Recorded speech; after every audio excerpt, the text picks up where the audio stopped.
Hi everyone, this is Ross. Welcome back to the channel. This video is going to be going over my custom Space Marine chapter, the Spectral Wolves. This army is a long-term project that I've been working on for about 4 years now.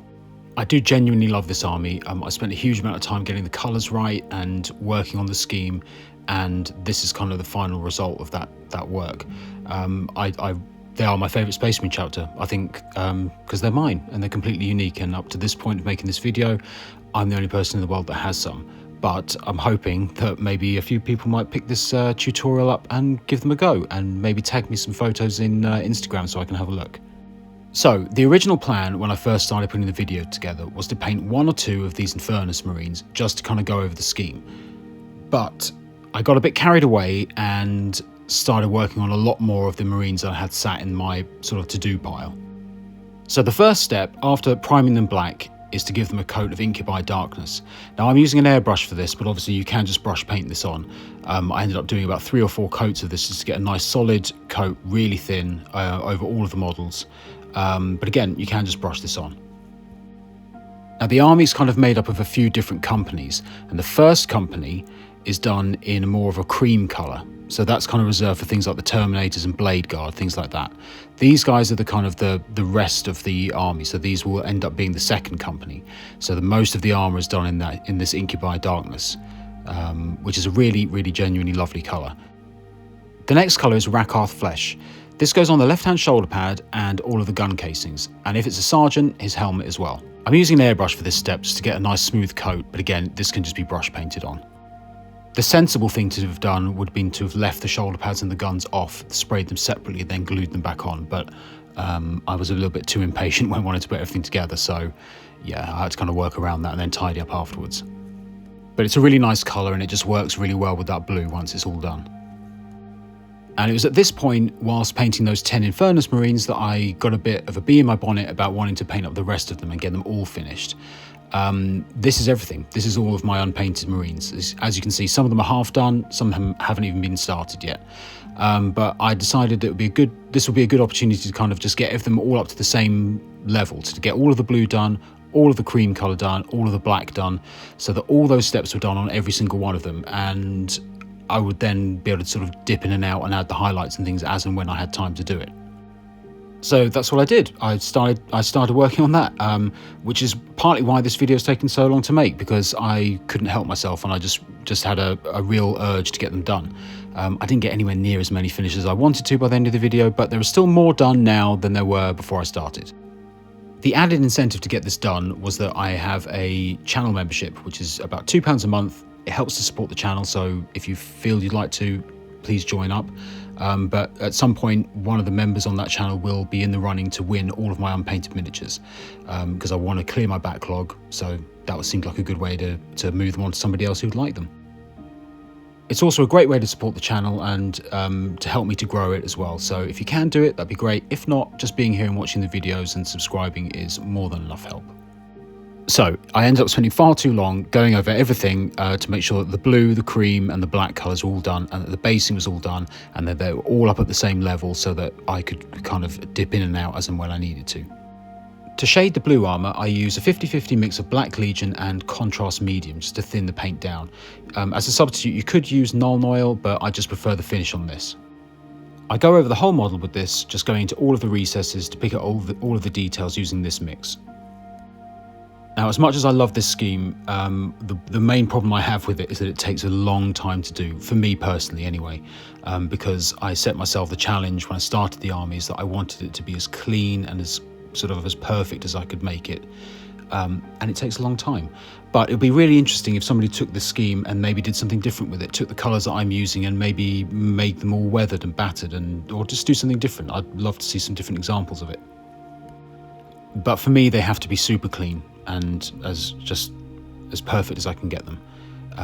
As I said, it takes a very long time, but it's worth it. It's taken me about 4 years up to this point, sort of on and off, to get the army to where it is at this point, which is there's not really that many finished at the moment, if I'm honest, considering how long it's taken. But it is worth it, and I love the way they look when they're done. It's something that I have to be in the right frame of mind to sit and do. But yeah, seeing some different examples of it would be really interesting. I'd love to see, maybe I'll try it myself one day and just paint one up and make them all sort of battle damaged and weathered. One day they will all be finished though, and it'll be worth all the effort. Now on to highlighting the armour. This is the first of quite a few steps. This is the bit that takes all the time. Again, I'm trying to keep them very neat and very clean, so it's something I have to be quite slow while I'm going about doing it. The first highlight colour is Stegodon Scale Green. It's only a tiny bit brighter than the Ink by Darkness on the armour, but it does make a difference. I have tried to do one of these without using this step, just to see if I could skip it and speed things up, and I just don't like the blue as much without it, so I'm kind of stuck using it. So yeah, can't skip this one. This is a really chunky highlight. I kind of use the little grooves on the armor as a kind of a guide of how wide this highlight should be, but it's quite, as I say, quite a chunky highlight, and it does really make a difference when it's finished. So yeah, I just go over the entire model like this, putting the thick highlight all the way around. Any of the rims on the shoulder pads and sort of around like the feet on the Gravis armor, they just get entirely painted with this. It's not sort of, I'm not edge highlighting this. It's just that whole rim around the shoulder pad gets painted in this color. As you can see, it's very subtle, but it does make a difference at the end. So it's definitely worth taking this time over this step. The second highlight is Sotek Green. This is more of an edge highlight, so I'm just going over the whole model with this, going around every single edge, and again trying to be as clean and as tidy as possible while I'm doing it. This is by far the most time-consuming bit of the whole scheme. This is the bit I don't like doing, but it has to be done, unfortunately. I do really like the way that this colour works though. It's such a nice contrast against the darker blue. When I started working on the scheme initially, I kind of wanted to do something with really exaggerated highlights to really sort of make them really pop and make them really quite bright in the highlights. So yeah, this worked as a perfect colour for that. So yeah, just going around the entire model, edge highlighting everything, again trying to keep everything neat and tidy. If I do make any mistakes at this point, I'll kind of touch up with the Stegodon Scale Green or the Ink by Darkness, depending on where the mistake's been made. But yeah, this is definitely the most time-consuming bit of the whole thing. But again, it'd be really interesting to see somebody do something different with it. I mean, if you used sponge chipping or something like that, you could make more weathered and certainly speed things up, and keep the similar colours and everything as well.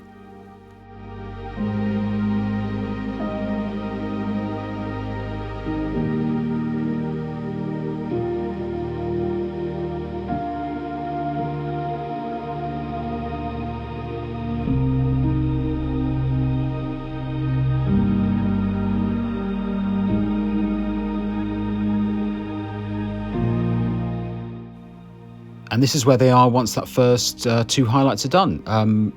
Really happy with the way this looks at this point, but there's still a few more layers of highlights to go.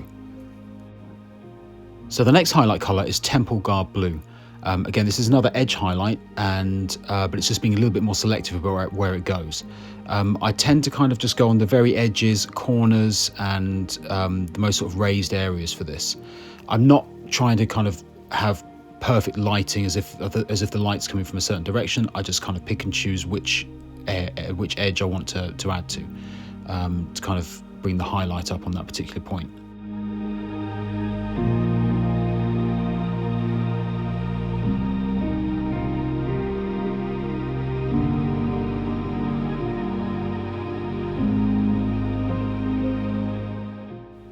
So again, I just work around the entire model doing this. For some reason, I always start on the feet and then work all the way up to the head and then do the backpack last. I don't know why, it's just a habit I've got to the Space Marines.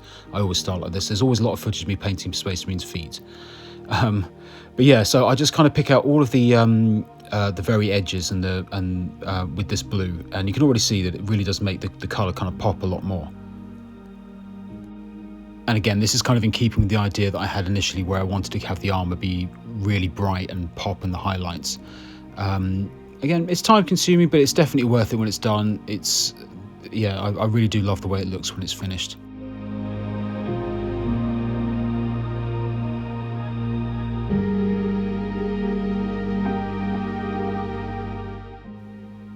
And then the final highlight for the armour is Baharoth Blue. I think I'm pronouncing that right. But yeah, this is even brighter than the Temple Card Blue. It's got the next step up. And all I do with this is put a dot on all of the corners of all the armour. Just kind of any little edge, any little corner gets a little dot of this. And I also tend to do it on the uppermost edges of the circular areas like this. This is actually my favourite bit of painting the armour. It's the last stage. It's actually really quick as well, but it just adds so much to it when it's done. When you look at them from a distance, when you've got this final highlight done, it really does make a huge difference. Now, as I said earlier, there are two different versions of the armour. There's this, the blue, which is the sort of the main bulk of the army. This is sort of the second, third, fourth companies. The first company, though, is all done with their armour painted in the same colours as the guns and the shoulder pads that you can see here. So I will go over that, but the colours will be exactly the same, and you can just apply the same methods to do the entire armour. But this is more, the first company is kind of more like the Terminators and Blade Guard and things like that.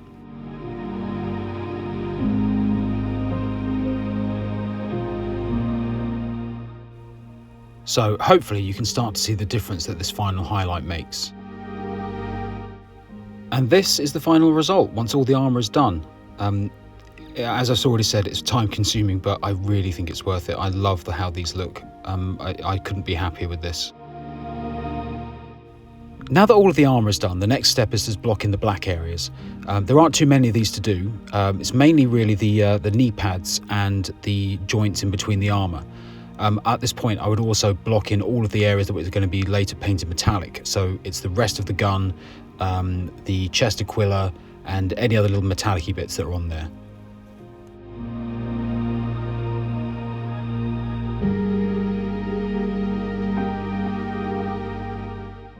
These areas on the weapons will be painted in a more of a metallic colour, but I like to start with a black base just because I think it works better to put the metallics on afterwards.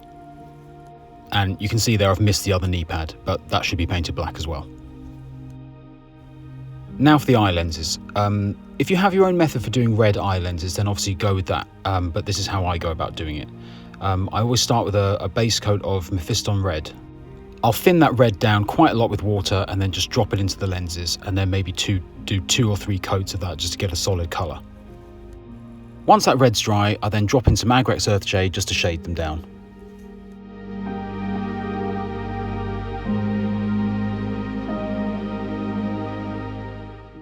Then to highlight the lens and to bring the red back up, I'll then do a quick highlight with Evil Sun Scarlet.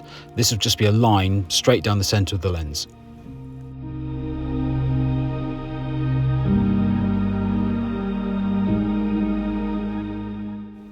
For the next highlight, I then do the same thing again with Wild Rider Red, but this time only about halfway down the lens from the centre to the back. The next highlight I do is then the same thing again with Fire Dragon Bright, but again just covering only a smaller bit of the lens towards the back. And then to finish off, a single dot of pure white right in the very corner at the back. I'm using Bold Titanium White from Pro Acryl because it's the best white I've ever found, but any pure white will do.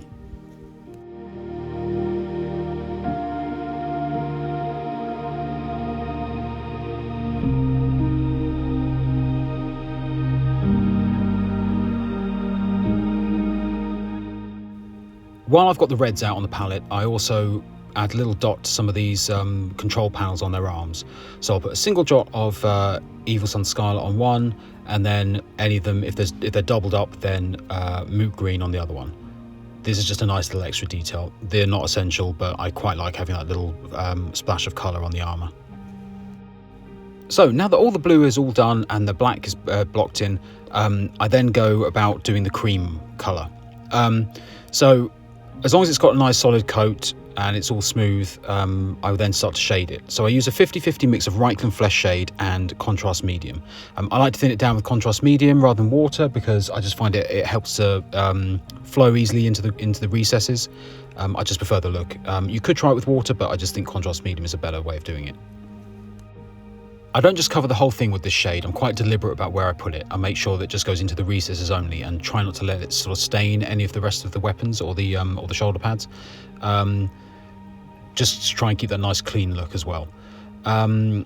So if you were to be painting the first company colours, if you've seen pictures of those, then essentially this is what you'd be doing. So you'd be doing the entire armour and the gun casing and everything with this colour.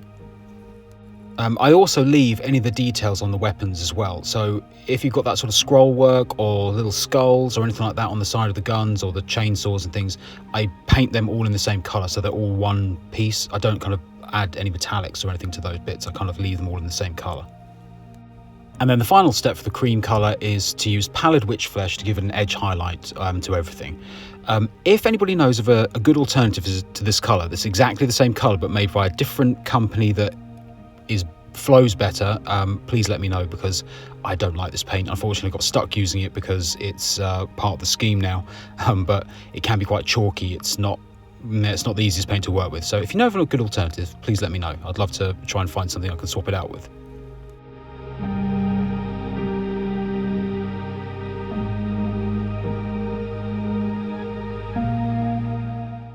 The next step is to highlight the black. There isn't actually that much to do on these. It's really just the knee pads and the areas in between the armour.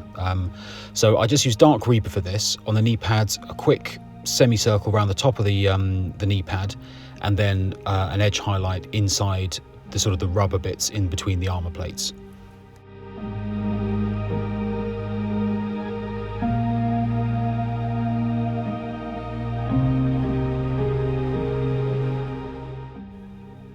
And then the final step for the black is to do a second highlight with Fenrisian Grey. Again, similar way that I did the on the blue armour using the Temple Card Blue, just kind of picking up the most raised edge of the black areas with this, and then a kind of a dot highlight inside the rubber bits on the in between the armour.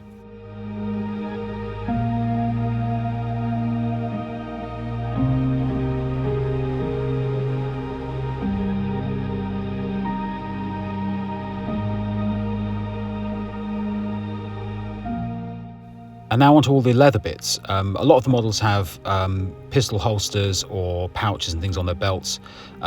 So yeah, there's not too much of this to do, so this is quite an easy step. So I just give them a base coat of Doom Ball Brown, which is a nice kind of reddy brown. It contrasts really well against the blue.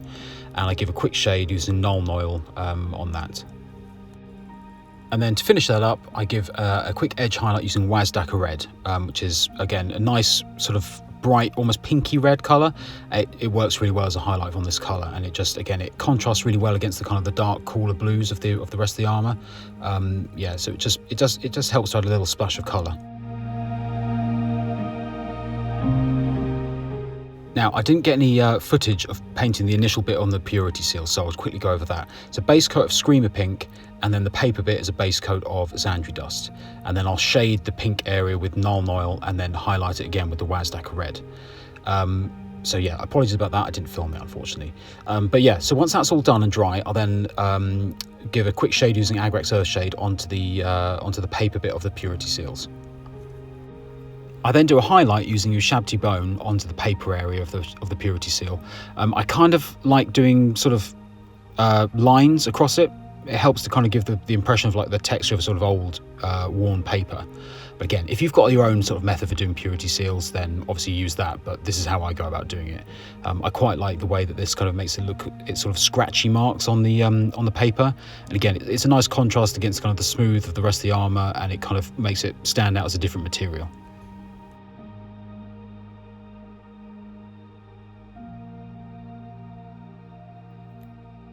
And we're nearly done, believe it or not. So the last bit is to put the metallics in, and I do tend to leave metallics to the end so that I don't end up getting metallic flecks in the water or mixed up in my other paints and things, and they don't end up, inside the other colours. So I use Vallejo metal colour dark aluminium. You could use Lead Belcher from Citadel, but this is pretty much exactly the same colour, but it flows so much better than Lead Belcher, so I use this. But obviously, if you've got Lead Belcher to hand, use that. So all I do is just give a base coat to all the metallic areas. So it's basically the rest of the gun, so anything that wasn't painted in the cream colour, so just not the casing of the gun, or the weapon, so like a chainsword or something along those lines. The chest aquila, and if it's like Gravis armour, there will be the tubes on the back of the legs, and I use this to also paint in the vents and things on the back of the backpack as well. The next step for the metal is to give a 50-50 mix of black Templar and contrast medium, and to put that over all of the metallics, not just in the recesses, but to kind of cover the entire thing. The idea is to kind of stain it, and it gives it a nice sort of slightly darker metallic look to it. Yeah, again, you may need to mix it up slightly different. I would say practice with it, just kind of, sometimes it's more than 50-50 and slightly more contrast medium. But yeah, maybe just to test that first, just to kind of get the right consistency. More of a wash consistency is really what you want. Enough to kind of stain the metallics. And the absolute final step is just to give all of the metallics a quick highlight with Stormhost Silver, or any bright silver that you have, but this is the one that I use. And that is it. That's the last step.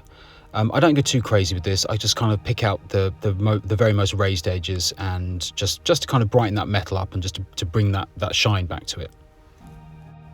The only other thing I would do at this point is just to add the decals and to give the entire thing a coat of matte varnish, which I'll usually spray through an airbrush, but if you don't have an airbrush, just get a can of matte varnish and spray it. And this is the final result. Couldn't be happy with how they came out. I'm really happy with them. Just to quickly go over some of the markings there that I've added. So the knee pad is the company markings, so he's the second company, and on the back is the squad marking, so he is from the first squad. As you can see, there's a sergeant as well, so he's got the cream helmet, and the other shoulder pad will have the sort of the standard markings that you would get, say, on Ultramarines, for say the battle line, or support, all that sort of thing. And then I use the Space Wolf symbol on the left-hand shoulder pad as the chapter symbol, although they have no connection with the Space Wolves. I'm just kind of repurposing it. I really hope this has been useful, and I'd love to see some examples of other people taking on the scheme. I'm going to try and do a follow-up going over the first company colours, but again, it's pretty much all mentioned there, but I will do a follow-up for you to kind of go over that, and maybe go over some of the background for the army as well. If you've enjoyed the video, please think about subscribing to the channel. It's a huge help for me. And as ever, thank you so much for watching, and I will see you all soon.